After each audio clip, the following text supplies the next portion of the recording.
Like, if I'm gonna do it, I gotta do it right. Right. So you mean we're not dressed up as a Halloween costume right now? I mean, I'm not a ninja, and you're not a, and you're not Chun-Li, right? I mean, that's not at all. right on. So let's actually tone down the mood a little bit. There is currently a lot of things happening within our society. Sorry, is your headphones still talking to us? No. Yeah, can we shut the headphones down? We are live. We are so live, and I think I'm on like a group call all of a sudden. Uncut. All right, exactly. We're good. Yeah. So with the whole thing that happened in June, right? The civil unrest with just the minority you're just going community, for the jugular. right? No, all right. No, we are jumping into this straight up, and just wanted to get your feedback in terms of how you feel in terms of the industry response to this. Have we done enough?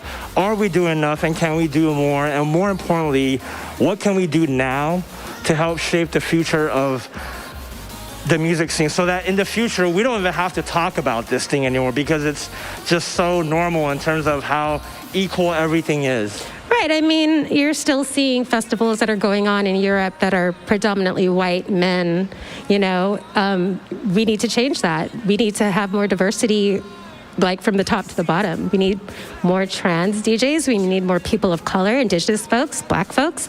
Like, we need to really step it up. And if people are looking, for some way that they can elevate their game, let's do it. Let's make a commitment. Absolutely, because music has no boundaries. Right? I mean, it's something that we say often, but in terms of the action, right? I mean, Absolutely. It's easy to say these things, but in terms of acting upon it, that's the difficult part, and that's one thing that we have challenged our community via 6am. I know EDM Maniac and Cognito have all taken a stance into this, but more importantly, to not treat this as a trend. Right.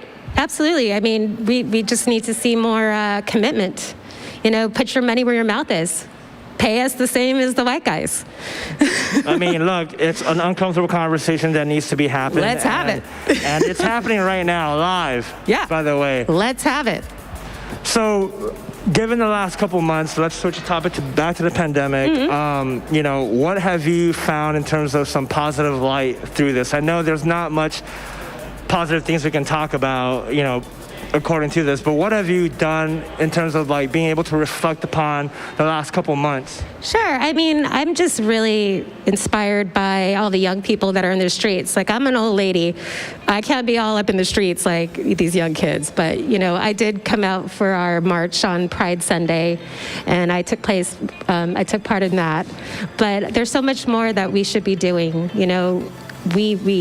We really ought to be looking at Portland right now and seeing what's happening 100%. there and be disgusted at the absolute atrocity that is happening in that city and realize that could happen right here and it's going unchecked. So I mean, it has been happening right here. It's time to vote, guys. I don't know where you guys stand politically, but if you don't like where things are right now, let's vote for change. Let's vote for change. Absolutely. I think taking action is the next step into it. I think it's enough talking, enough debating, but it's more about action and taking action. And those of you tuning in right now, believe it or not, you can make the change, you can make the difference. And, it takes a community, but within the community, there's individuals like you and I. It'll take a nation of millions to hold us back. Exactly. Well, thank you so much for your set. I mean, it was actually wonderful. I was tuning in earlier, some groovy techno. We have more music coming up. Up next, a super talent, our special guest for tonight, Justin Jay. Most of you should be familiar with him. Me and him have a personal history in terms of, I've known him 8 years ago, and he was not able to even hang out at the club after he was done because he was underage. Oh, wow. And to just see his journey, and obviously every one of the artists' journey tonight has been absolutely fantastic and enjoyable. So we will continue with the music happening. Thank you so much, Stacey Christine, for the music. And we are now live incognito, presented by EDM Maniac and Social Sanctuary. Thank you for tuning in. Thank you for staying home. Thank you.